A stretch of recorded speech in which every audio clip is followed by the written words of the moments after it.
माझ्या मुलाची कमाई आहे म्हणून एवढी उड्या मारतेस. स्वतःची लायकी काय आहे तुझी? हे ते शब्द होते ज्याने मीराच्या काळजाचा थरकाप उडवला होता. तिची सासू सुलोचनाबाई दिवाणखान्यात सोफ्यावर बसून चहाचा घोट घेत अत्यंत शांतपणे पण विचारी सुरात बोलल्या होत्या. घरातल्या शांततेत तो आवाज एखाद्या चपराकासारखा घुमला. पण ही कहाणी फक्त या एका टोमण्याची नाही. ही कहाणी आहे त्या स्वाभिमानाची जो या टोमण्यातून राखेतून पुन्हा जिवंत झाला.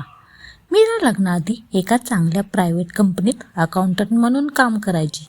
पण लग्नानंतर सुलोचनाबाईंनी आमच्या घरच्या सुनाने बाहेर काम करायची गरज नाही, माझा मुलगा राहुल कमवतोय ना भरपूर, असं म्हणून तिचा जॉब सोडवायला लावला. राहुलही आईच्या शब्दाबाहेर नव्हता. त्यानेही मीराला समजावलं, मीरा राहू दे ना, मी सक्षम आहे, तू घर सांभाळ. मीरानेही मोठ्या आशेने नवीन संसार सुरू केला. पण तिला काय माहीत होतं की ज्या नोकरीला तिने कुटुंबासाठी सोडलं तीच नोकरी न करणं उद्या तिची सगळ्यात मोठी कमजोरी बनवली जाईल. घरची सगळी कामं मीरा करायची. सकाळी 5 वाजल्यापासून रात्री 11 वाजेपर्यंत ती पायाला भिंगरी लावल्यासारखं फिरत असायची. पण घरात तिचं कौतुक तर दूरच, सासूबाईंच्या टोमण्यांचे रोज नवीन डोस तयार असायचे. मीरा भाजी जरा अळणी झाली. नोकरी करणाऱ्या मुलींना स्वयंपाक कसा बनवायचा हे माहीतच नसतं.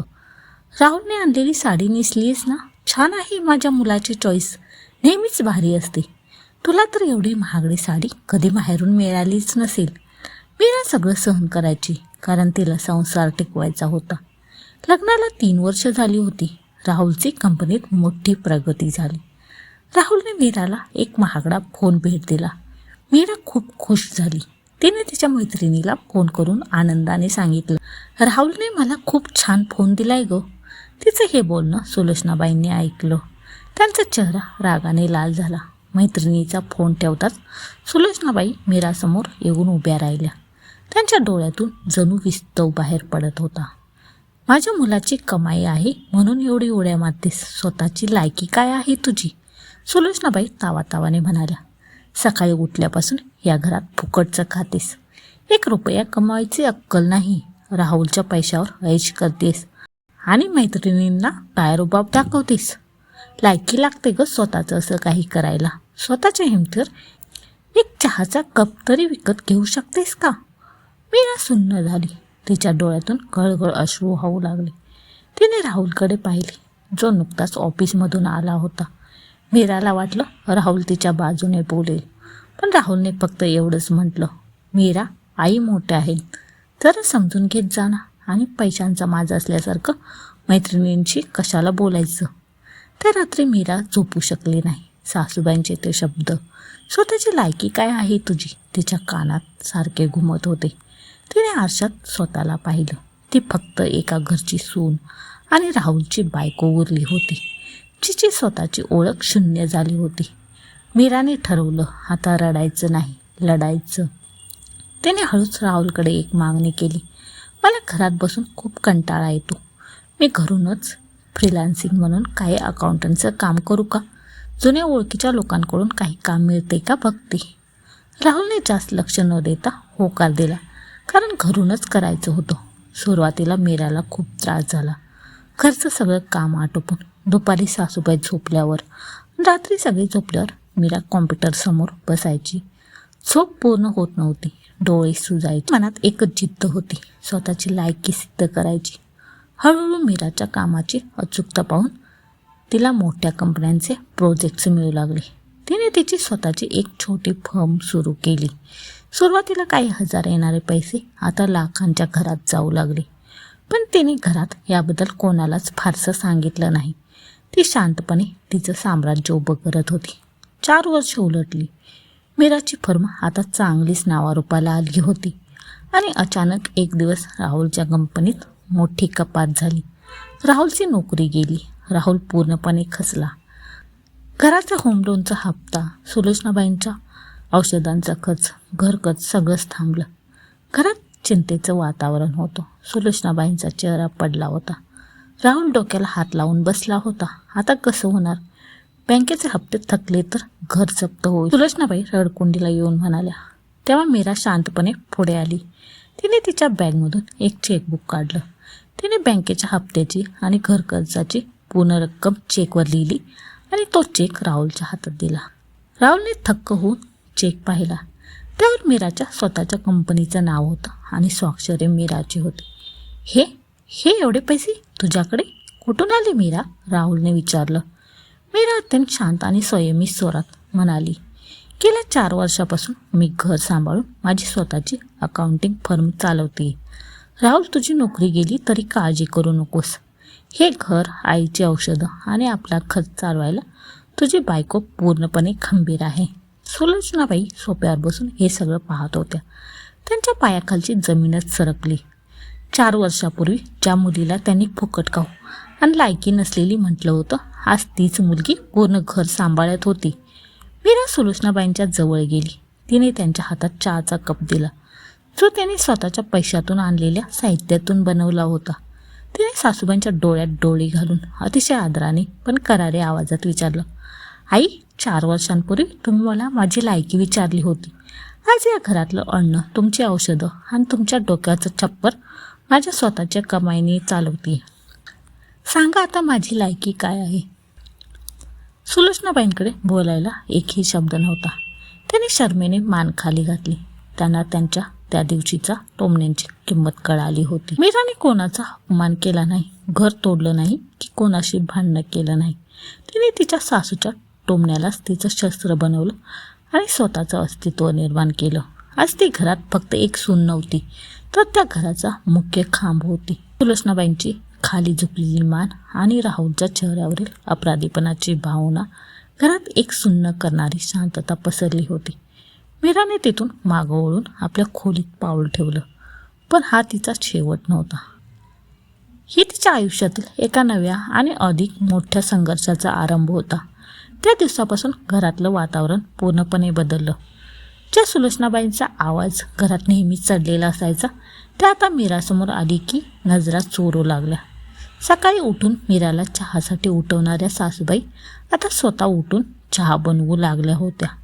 मीरा, तू दमून आली असशील, बैस, मी वाढते तुला, असं जेव्हा सुलोचनाबाई म्हणायच्या, तेव्हा मीराला कौतुकापेक्षा त्यातला पोकळपणा जास्त जाणवायचा.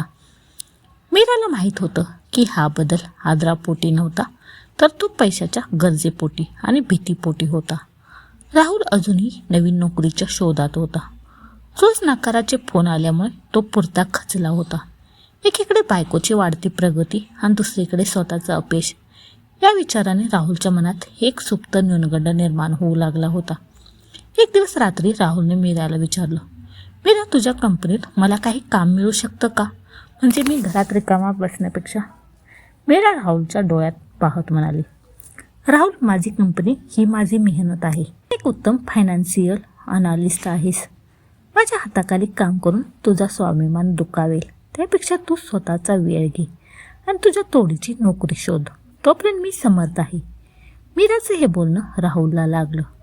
त्याला वाटलं मीरा आता कमावती झाल्यामुळे त्याला कमी लेखत आहे. सासूंच्या टोमण्याने सुरू झालेला हा प्रवास आता नवरीच्या अहंकाराच्या वळणावर येऊन थांबला होता. माणसाचा स्वभाव सहजासहजी बदलत नाही, म्हणतात ते खोटं नाही. काही महिने शांत राहिल्यानंतर सुलोचनाबाईंना पुन्हा राहावेना. राहुल घरात शांत बसून असायचा आणि मीरा लॅपटॉपवर काम करायची. हे पाहून त्यांच्या मनात पुन्हा जुनं विष डोकं वर काढू लागलं.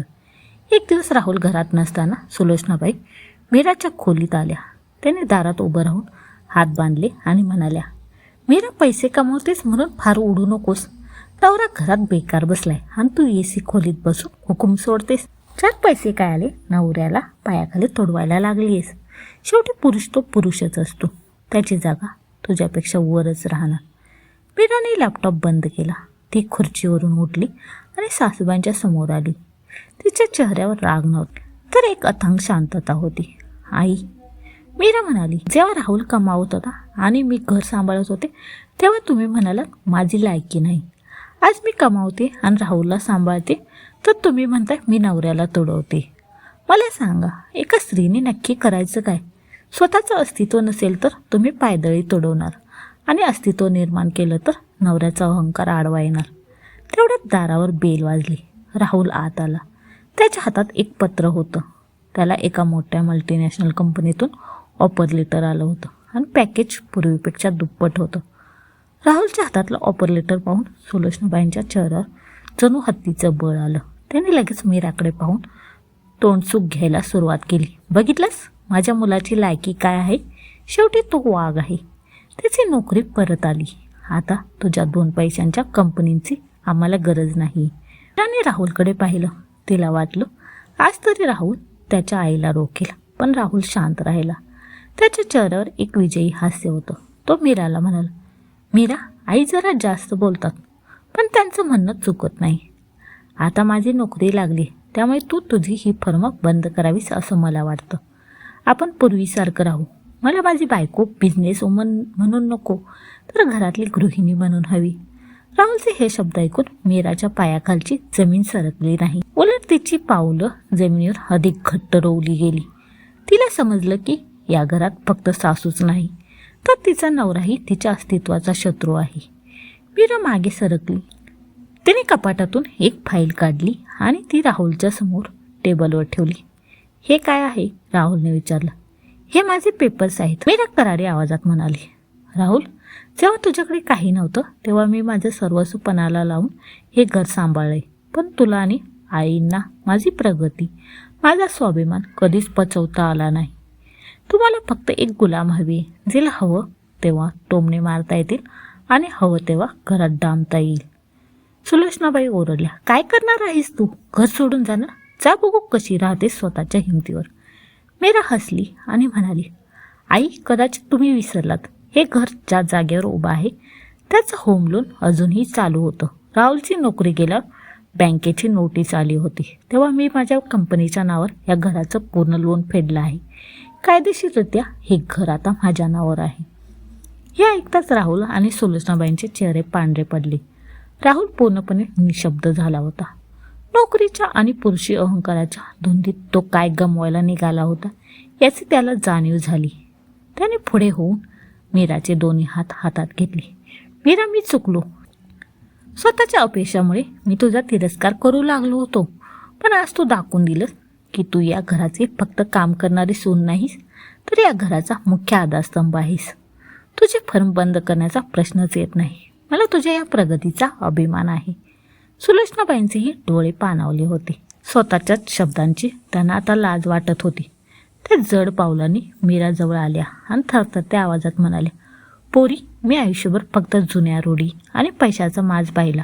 तुला पारखण्यात मी पूर्णपणे चुकले. ज्या लायकीचा मी वारंवार उद्धार केला, ती लायकी पैशात नाही तर संकटात घराला सावरण्यात असते. हे तू आज मला शिकवलंस. मीराने सासूबाईंचे डोळे पुसले आणि त्यांना आधार देत ती हसली. तिला कोणाचा बदला घ्यायचा नव्हता की कोणाला घराबाहेर काढायचं नव्हतं. तिला फक्त स्वतःचा गमावलेला सन्मान परत मिळवायचा होता. ज्या घरात एकेकाळी ती केवळ एक दबलेली लाचार सून होती, तिथेच आज ती आपल्या अटींवर एक स्वाभिमानी स्त्री म्हणून ताटमानेने उभी होती. तुम्हाला ही कथा आवडली असेल तर लाईक आणि सबस्क्राईब करायला विसरू नका. धन्यवाद.